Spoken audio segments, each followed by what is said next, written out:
First ever factory outlet Mukunda jewelleries Kukatpally, Khammam, Kothapet, Somajiguda, Hanamkonda and Suchitra. Mukunda jewellers సమర్పించు Sri Rama Navami special episode కి స్వాగతం. నమస్తే రమ్మగారు. నమస్తే జయ. నవమి శుభాకాంక్షలు అండి. శ్రీరామనవమి శుభాకాంక్షలు జయ. సుమన్ టీవీ ప్రేక్షకులందరికీ శ్రీరామనవమి శుభాకాంక్షలు. రమ్మగారు, శ్రీరామనవమి అనగానే ఫస్ట్ పానకం, వడపప్పు. ఉగాది అనగానే మనకు ఉగాది పచ్చడి ఎలాగో శ్రీరామనవమికి పానకం చక్కగా చేసేసుకుందామా. మరి చిన్నప్పుడు మాకు రామాలయం ఉండేది రమ్మగారు. పూజకంతా వెళ్ళే వాళ్ళం కాదు, ఏదో కాసేపు అట్లా ఆడుకుంటే ఎగురుకుంటే వెళ్ళి వచ్చేసేవాళ్ళం.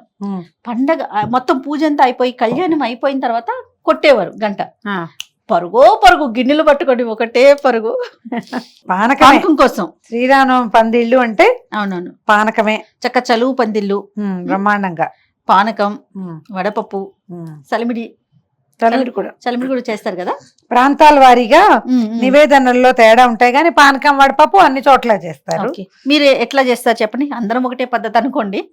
ఏలక్కాయలు, మిరియాలు దంచుకోవటము, బెల్లం సన్నగా తరుక్కోవటము, ఇది అది కలిసి బాగా కాసేపు బాగా నలిపి బెల్లం కరిగేదాకా తిప్పితే పానకం తయారైపోతుంది. పెసరపప్పుని కొంచెం ముందుగానే ఒక గంట ముందు నానబెట్టుకుంటే సరిపోదు. పెసరపప్పు నానబెట్టడం, దాని మీద కొంచెం సన్నగా కొబ్బరి ముక్కలు, తర్వాత ఏమో అరటిపండు ముక్కలు చేసి వేస్తాము, కొంచెం బెల్లం వేసి కాస్త అట్లా నలిపేస్తే ప్రసాదం. స్వామివారికి నివేదన కూడా అంటే ఎలాంటి నివేదనలు చేసినా మెయిన్ ఇది ఇవ్వాలని భావిస్తాం. అంటే ఎండాకాలం వచ్చేస్తుంది మనకి, ఈ పందిళ్లలో కూర్చున్న వాళ్ళకి శోష వచ్చేసేలాగా అయిపోతుంది. చైత్రం ఇట్లా అనేసరికి ఎండ వచ్చేస్తుంది కదా, అందుకోసం అని తప్పకుండా పానకం పంచిపెట్టడం విశేషంగా చేస్తారు. సాధారణంగా కూడా మనకి ఆంజనేయ స్వామికి పానకం విశేషం చేయ. ఈ పందిరి ఎక్కడైతే శ్రీరామనవమి కళ్యాణపు పందిరి వేస్తారో అక్కడ ఆంజనేయుడు కూర్చుని ఉంటారు. ఓ, ఆయన కోసం చేస్తారంటారా? ఆంజనేయ ప్రీతి ఈ పానకంతో జరుగుతుంది. ఈ ప్రతి వాళ్ళు శ్రీరామ అని నోట్లో పోసుకుంటారు. వాళ్ళందరి వెనకాల వాళ్ళందరి భుజాల మీద కూర్చుంటాడు ఆంజనేయ స్వామి. అందుకు ప్రధానంగా చేస్తారు. రాముల వారి నివేదన కంటే ఆంజనేయ స్వామి ప్రీత్యర్థమే ప్రధానంగా చెప్పుకోవాలి మనం. చాలు చాలా మనం ఈ గిన్నెడు చేయాలంటే ఒక 7, 8, 10 ఏలకాయలు, 25, 30 మిరియాలు వేసుకుంటే బాగుంటుంది. కొంచెం అంటే మరి మిక్సీలో వేసేసి ఎక్కర్లా, మన చిన్న మోటార్ ఇట్లా ఏదైనా చిన్న రాయి ఉంటుందిగా దాంట్లో వేసేసి ఒక్క మాట నలిపేస్తే దీనికి ఏంటంటే ఏలక పొడికి ఒక చిటికెడు పంచదార వేస్తే మెత్తగా అవి మిగిలిపోకుండా తొక్కలతో సహా వేసుకునే ఛాయిస్ ఉంటే వేసుకోండి. నా సిద్ధాంతం, ప్రసాదంతో ఏలకాయ వేస్తే దీన్ని నవిలి మిమ్మేయకూడదు.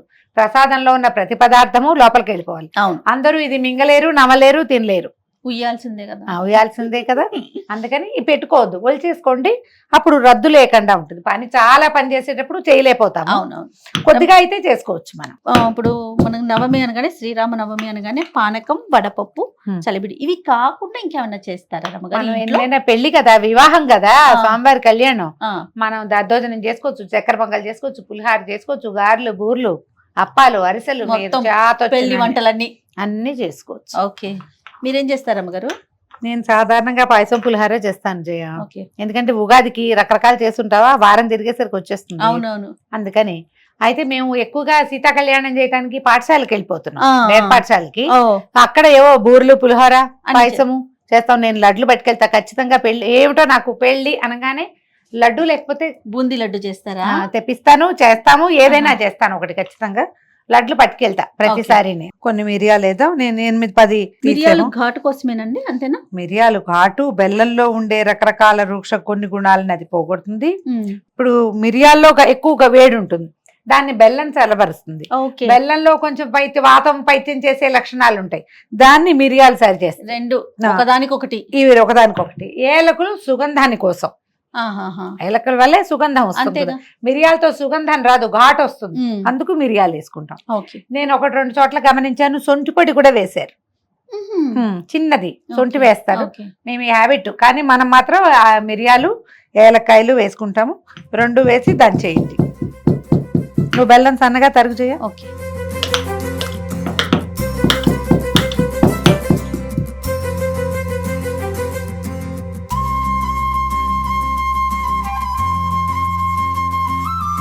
చూడండి అమ్మగారు, ఇంకొంచెం చేయనా? కొద్దిగా అందాజుగా చేసే పనే. మీరు ఇంత గిన్నెడే చేయాలన్న నియమం లేదండి.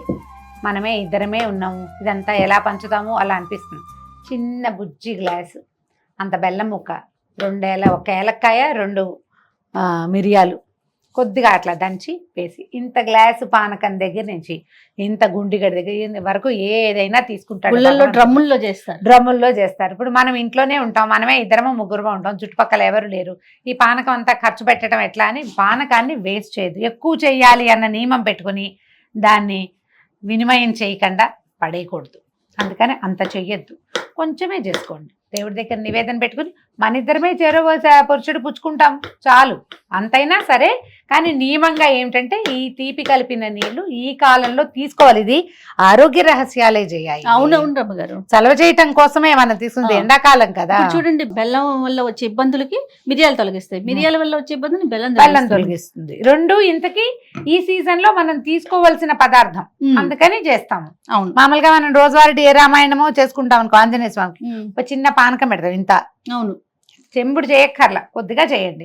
ఎక్కువ మంది ఉండి మనం ప్రసాదం పంపగలము అనుకుంటే ఎక్కువ చేసి నివేదన చేయటం. సాయంకాలం దాకా ఫ్రిడ్జ్ లో పెట్టుకుని కూడా సాయంత్రం తీసుకోవచ్చు, బాగుంటుంది. ప్రధానంగా కళ్యాణం చూడటం వరకే కదా రమ్మగారు, తర్వాత ఏముంటుంది? ఈవినింగ్ ఏమన్నా ప్రత్యేకంగా చేస్తామా? ఏముండదు, దేవాలయంలో ఏదైనా సేవాకాలం ఉంటుంది. మనము ఇంట్లోనే సీతా కళ్యాణము అవి చేసుకుని 10 రోజులు చేసిన వాళ్ళైతే సాయంకాలం అయ్యవారిని అమ్మవారిని బంతులు ఆడించటాలు అలాంటివి సేవాకాలాలు జరుపుతారు. ఊపటము ఇలాంటివి చేస్తారు కదా, ఆలయాల్లో చేస్తారు చేస్తారు. ఏకాంత సేవ, పౌలింపు సేవలు చేస్తారు కదా. చూడండి అమ్మగారు, చాలమ్మా. మిరియాలు, ఏలకులు దంచేసాము. ఇది ఎంత మెత్తగా దంచేసారండి, ఇది బాగుంది చక్కగా. ఇదివరకు ఈ కోతలు ఉండేవి కాదు, చాకులతో పని ఉండేది కాదు. ఈ గుంకుడుకాయలు కొట్టే రాళ్ళు ఉండేవి. బెల్లం కొట్టిన రాయి అంటాం కదా, ఆ రాతో కొట్టేవాళ్ళం. అవునవును, బెల్లం కొట్టిన రాయి అని అదే అంటారు దాన్ని. నీళ్ళు పోయమా. పానకంలో చేయి పెట్టచ్చా ఇలాంటి డౌట్, మనం ఇంత గ్లాస్ చేస్తే పెట్టం, అదే కరిపోతుంది చెంచాతో ఇలా ఇలాంటి. ఇది కరగటం కొంచెం కష్టము, చేయి పెట్టచ్చు, పర్వాలేదు. పోసేస్తున్నా చాలు. ముందు కొంచెం కలిపాక మళ్ళీ కొంచెం దీన్ని కరక పెట్టకపోతే ఇది కరగదు. అవును, కాదు మేము గరిటతో చేస్తాం, చేతులు క్లీన్గా ఉండవు లాంటి భావాలు ఉంటే మీ ఇష్టం. రమ్మగారు చేయి ఎందుకు పెట్టారు అని ప్రశ్నించకండి, అందుకనే పెడుతున్నా. ఇది కరగదు. వంటింట్లో చేతులు పెట్టకుండా పనులు అవుతాయి, చెప్పండి మీరు. చింతపండు చేత్తో పిచ్చకూడదు, దేన్ని చేత్తో ముట్టుకోకూడదు. మరి ఎక్కువ చేసినప్పుడు ఈ పని, లేకపోతే స్పూన్తో కలుపుకోవచ్చు. పైగా ఇవాళ రేపు బెల్లం ఎవరో ఒక టేస్ట్ సుద్దా, దాన్ని ఏం చేసినా సరే కరగదు. పొయ్యి మీద పెట్టినా కరగటం లేదా, ఎంతసేపటికి ఘుమఘుమలాడుతోంది చూడు. మా ఫ్రెండ్ ఒకరు చెప్పారు నాకు, ఈ పానకం మీదట అలా ఏలక్కాయ తొక్కలు కదులుతూ ఉండకపోతే నచ్చదు ఆవిడికి, అందుకని తొక్కలు వేయాల్సిందే. ఏలక్కాయ తొక్కలు కనపడాలట దాంట్లో. చాలా నీళ్ళు కరెక్ట్ గా కలర్ సరిగ్గా వచ్చింది చూడు. సీతారాం కళ్యాణం మనం చేసుకోగలిగితే చేసుకుంటాం. మన ఇంట్లో ఒక పుట్టినరోజు అంటే ఏం చేస్తాం, ఏదో స్వీటు హాటు చేస్తాం. పిల్లల పుట్టినరోజు, మన పుట్టినరోజైనా ఓ పాయసమైనా చేసుకుంటాం కదా. భగవంతుడి పుట్టినరోజుకి ఏం చేయాలి, పానకం చేసినా చాలు. ఈయన పాయసం అడగడు రాముల వారు, పాపం బంగారు కొండ. సింపుల్ గా పానకం చేయి, కాస్త వడపప్పు చేయి, ప్రార్థించు నన్ను అని చెప్తాడు. పొట్టిగా రామాచాలు ఇంత పెద్ద స్తోత్రం చదువుకుని, రామాయణం చదువుకుని, మహాభారతం చదువుకుని, గందరగోళం అవన్నీ చేయగలిగితే ఎంతైనా చేయొచ్చు. మనం ఏమీ చేయలేకపోతే ఒట్టి శ్రీరామ రామ రామేతి రమే రామే మనోరమే సహస్రనామ తత్తుల్యం రామనామ వరానని ఆ ఒక్క శ్లోకమైనా సరే నెంబర్ ఆఫ్ టైమ్స్ చేయండి. ఇలాంటి రోజున పవిత్రమైన రోజు, సంవత్సరానికి ఒక్క రోజు వస్తుంది. మర్యాద పురుషోత్తముడు రాముడు. పొట్లాడద్దు ఎవరితోటి, గొడవలకి దిక్కండి, వాదనలకు వెళ్ళొద్దు. సాధ్యమైనంత ప్రపంచం పట్ల స్నేహంగా, ప్రేమగా, తీయగా ఉండడానికి ప్రయత్నం చేసుకోండి. ఇప్పుడు ఇది ఏంటంటే ఒకరోజు చేస్తే ఏది రాదు మనకి, అది చేస్తూ ఉండాలి. కానీ సంవత్సరంలో కొన్ని రోజులు పర్వదినాలు, మంచి రోజులు, ఈ రోజున ఒక ప్రవర్తన నియమావళి కనుక మనం ఏర్పరచుకుని పెట్టుకుంటే మిగిలిన రోజులు కూడా అలా ప్రవర్తించేందుకు మనకి ఒక అవకాశం లభిస్తుంది, అలవాటు అవుతుంది. నిదానంగా ఏటా చేస్తాం, ఖచ్చితంగా ఈ రోజున మాట్లాడకూడదు, గొడవ పడకూడదు, ఇలాంటి ఆలోచన ఉంటే మనకు ఉందనుకో, పిల్లలతో కూడా వస్తుంది. పిల్లలు కొట్టుకుంటున్నారు, పొట్టాడుకుంటారు, చిన్న పిల్లలకి ఏముంది చెప్పాలి. ఈ రోజు రాముల వారి పుట్టినరోజు, ఆయన తన తమ్ముళ్ళతో ఎంత బాగున్నాడు, ఎంత అద్భుతమైన వ్యక్తిగా ఉన్నాడు. అంత కాకపోతే కొంత ఉందాం, కనీసం పోట్లాడుకోకుండా ఉందాం. అవును, ఇలాంటివి కదా నేర్పించాలి. ఆ మాట చెప్పడానికి ముందు మనం ప్రశాంతంగా, సాధ్యమైనంత మౌనంగా ఉండాలి. అందుకని ప్రశాంతంగా ఉండటానికి ట్రై చేయండి. రాముడి గురించి ఒక ప్రత్యేకమైన లక్షణం చెప్తారండి. ప్రతి సంవత్సరం ఈ మాట చెప్పుకుంటూనే ఉంటాం. ఏంటి స్మిత అమ్మగారు? పూర్వాభిభాషి రాముడు అంటే ముందు నవ్వుతాడట రాముడు. ఉహు. ప్రతిసారి ఎవరైనా మనం చూడంగానే అవతల వాళ్ళు మనం పలకరించారా లేదా చూస్తాం మనం. ఆ, ఆయన అలాంటి వాడు కాదు. ఆయనే ముందు నవ్వుతాడు, ఆయనే పలకరిస్తాడు. నవ్వుతూనే పలకరిస్తారు కాబోలు, అంతేనండి. ఎవరు కనపడినా మొదట ఎవరు పలకరించాలి, వీళ్ళు పలకరిస్తారా లేదా, వీళ్ళు మన చూసి హలో అన్నారా లేదా, ముందు నేను చూసాను నేనే హాయ్ అన్నాక వాళ్ళు హాయ్ అన్నారు, ఇలాంటి పిచ్చి భావాల్లోకి వెళ్తాం. అవును రమ్మగారు. చక్రవర్తి సార్వభౌముడు, ఆయన భూప్రపంచానికి ప్రభువు. అవును అవును. ఆయనే స్మితపూర్వ భాషిగా ఉన్నాడు ఎంత మంచి లక్షణం కదా. కదా. అందుకని అసలు కాదు రమ్మగారు, ఒక మనిషి కనిపించగానే మనం నవ్వు మొహం పెడితే ఆటోమేటిక్ గా వాళ్ళకి మన మీద చెడు అభిప్రాయం ఉన్నా కూడా పోతుంది, వాళ్ళే వాళ్ళలో వస్తారు. నవ్వు మొహం వచ్చేస్తుంది. వాళ్లే వస్తారు. రాముడి దగ్గర ప్రధానంగా నేర్చుకోవాల్సిన గుణం ఏంటంటే ఒక్కడుగు ముందుకేయటం. మొదట తనే మాట్లాడడం. మొదట మీరే మాట్లాడండి, మీరే హలోనండి. ఎవరైతే ఏమైంది అది నేనే చేస్తాను అనుకోండి, ఆ, కొన్నాళ్ళకి మీరు ఎదుటి వాళ్ళకు కూడా అలా ఉండటాన్ని నేర్పించగలుగుతారు. వాళ్ళు పలకరించలేదు నేను చేయలేదు అని అనకండి. వాళ్ళు పలకరించపోయినా వాళ్ళు ఏడుస్తారు, నేను మాత్రం నవ్వుతాను.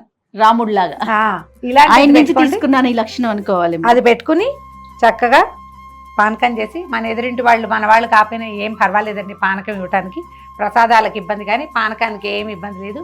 హ్యాపీగా పానకం ఎదురింటికి పక్కింటికి అందరిళ్ళకి బట్టి చేసేయండి, తలా ఒక గ్లాసు. అంతే. ఎక్కువ చేయగలిగితే అది, ఆ అవకాశం లేకపోతే కొంచెమైనా చేసుకుని రాముల వారి పేరు తెలుసుకుని ఈ రోజున చక్కగా ఇందులో పానకం వడపప్పు. ఈ వడపప్పు మీద కూడా చిన్న బెల్లం ముక్క పెట్టండి.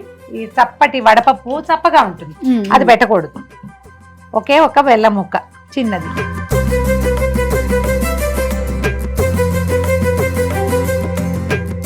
ఓ 2 అరటిపళ్ళు, ఒక కొబ్బరికాయ కొట్టి శ్రీరామనవమిని సుసంపన్నం చేసుకోండి.